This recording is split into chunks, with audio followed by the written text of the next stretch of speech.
രാജ്യത്തെ ആകെ ഞെട്ടിച്ച സംഭവമായിരുന്നു കൊൽക്കത്തയിലെ ആർജിക്കർ മെഡിക്കൽ കോളേജ് ആശുപത്രിയിൽ ബലാത്സംഗത്തിനിരയായി ഒരു ജൂനിയർ ഡോക്ടർ കൊല്ലപ്പെട്ട സംഭവം.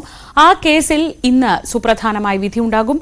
ആശുപത്രിയിലെ സുരക്ഷാ ജീവനക്കാരനായ സഞ്ജയ് റോയാണ് ഈ കേസിലെ പ്രതി.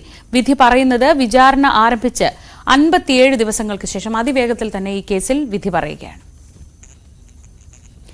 രാകേഷ് വിവരങ്ങളുമായി. രാകേഷ്, വലിയ ഞെട്ടലുണ്ടാക്കിയ ഒരു വാർത്തയായിരുന്നു അന്ന് ഈ ആർജിക്കർ മെഡിക്കൽ കോളേജിലെ ഈ സംഭവം. ഒരു ജൂനിയർ ഡോക്ടർ തുടർച്ചയായ ജോലി സമയത്തിന് ശേഷം സെമിനാർ ഹാളിൽ വിശ്രമിക്കാൻ പോയപ്പോൾ അവിടെ വെച്ച് സ്വന്തം തൊഴിൽ സ്ഥലത്ത് ഏറ്റവും സുരക്ഷിതമായ ഒരു ആശുപത്രിക്കകത്ത് വെച്ച് ബലാത്സംഗത്തിനിരയായി കൊല്ലപ്പെട്ടു എന്നത് അന്ന് മമതാ ബാനർജി അടക്കം വലിയ പ്രതിരോധത്തിലായ ഒരു സംഭവമൊക്കെയാണ്. ആ കേസിലാണ് അതിവേഗത്തിൽ വിധി പറയുന്നത്. എന്താണ് പൊതുവെ പ്രതീക്ഷിക്കപ്പെടുന്നത്? ശ്രീജ, രാജ്യവ്യാപക പ്രതിഷേധത്തിനിടയാക്കിയ ആർജിക്കർ മെഡിക്കൽ കോളേജ് കൂട്ടബലാത്സംഗ കേസിലാണ് ഇന്ന് വിധി വരുന്നത്. സിയാൽദ കോടതിയാണ് വിധി പറയുന്നത്. ഏതായാലും ഈ കേസിൽ 66 ദിവസത്തെ വിചാരണയാണ് നടന്നത്. ഈ സംഭവം നടന്ന് 157 ദിവസം പിന്നിടുമ്പോഴാണ് സിയാൽദ കോടതി ഏതായാലും വിധി പറയുന്നത്. കേസിൽ CBI പ്രധാനമായും ശാസ്ത്രീയ തെളിവുകളെയാണ് ആശ്രയിച്ചിരുന്നത്. ഒന്ന് DNA സാമ്പിളുകളുടെ പരിശോധനാ ഫലം, ഒപ്പം തന്നെ മറ്റ് പരിശോധനാ ഫലങ്ങൾ, പ്രത്യേകിച്ച് ആന്തരികാവയവങ്ങളുടെ പരിശോധന ഫലം തുടങ്ങിയവയെ ആശ്രയിച്ചുകൊണ്ടായിരുന്നു CBIയുടെ പ്രധാനപ്പെട്ട വാദം.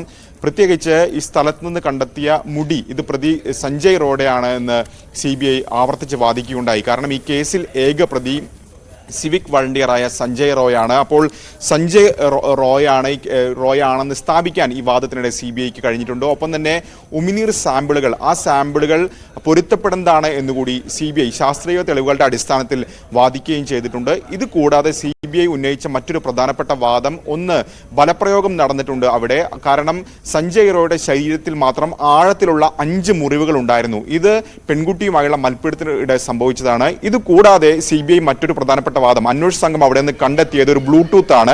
അത് സഞ്ജയ് റോയുടെ ഫോണുമായി കണക്ട് ചെയ്തതാണ്. അങ്ങനെ തെളിവുകളുടെ അടിസ്ഥാനത്തിലുള്ള വാദമാണ് CBI നടത്തിയിട്ടുള്ളത്. CBI മുന്നോട്ട് വെച്ച പ്രധാനപ്പെട്ട വാദം, ഇത് അപൂർവങ്ങളിൽ അപൂർവമായ കേസാണ്, അതുകൊണ്ട് തന്നെ പരമാവധി ശിക്ഷ തന്നെ നൽകണമെന്നൊരു ആവശ്യം CBI മുന്നോട്ട് വെക്കുകയും ചെയ്തിരുന്നു. എന്നാൽ സഞ്ജയ് റോയ് മുന്നോട്ട് വെച്ച വാദം, അഭിഭാഷകൻ മുന്നോട്ട് വെച്ച വാദം, അതായത് സഞ്ജയ് റോയ് ഈ കേസിൽ കുറ്റക്കാരനല്ല, മറിച്ച് സഞ്ജയ് റോയെ കുടുക്കുകയായിരുന്നു എന്ന വാദമാണ് മുന്നോട്ട് വെച്ചിരിക്കുന്നത്. ഏതായാലും വലിയ രീതിയിലുള്ള പ്രതിഷേധങ്ങൾക്ക്, രാജ്യവ്യാപകമായ വലിയ പ്രതിഷേധങ്ങൾക്ക്, പ്രത്യേകിച്ച് ബംഗാൾ സർക്കാരിനെ തന്നെ പ്രതിരോധത്തിലാക്കുന്ന തരത്തിലുള്ള പ്രതിഷേധങ്ങൾക്ക് ഇടവരുത്തിയിരുന്നു. മാത്രമല്ല പോലീസ് അന്വേഷണത്തിൽ തൃപ്തരല്ല എന്ന് ചൂണ്ടിക്കാണിച്ചുകൊണ്ട് പിന്നീട് ഹൈക്കോടതി നിർദ്ദേശപ്രകാരമാണ് ആ കേസ് CBI ഏറ്റെടുക്കുന്നത്. ഒരു ഘട്ടത്തിൽ സുപ്രീം കോടതി തന്നെ ഈ വിഷയത്തിൽ സമരത്തിൽ അടക്കം ഇടപെടുന്നതും കൂടി കണ്ടിരുന്നു. കാരണം സുപ്രീം കോടതിയാണ് പിന്നീട് ചില മാർഗനിർദ്ദേശങ്ങൾ നൽകിയത്. രാജ്യത്തായി തന്നെ ഡോക്ടർമാരുടെ സുരക്ഷ സംബന്ധിച്ച വലിയ ചർച്ചകൾ ഈ സംഭവത്തോടുകൂടി ചർച്ചകൾക്ക് ഇടവരുത്തിയതും തുടർന്ന് ചില മാർഗനിർദ്ദേശങ്ങൾ നൽകുകയും ആശുപത്രികളിലടക്കം, പ്രത്യേകിച്ച് കൊൽക്കത്തയിലെയും ബംഗാളിലെ പല ഭാഗങ്ങളുടെയും ആശുപത്രികളടക്കം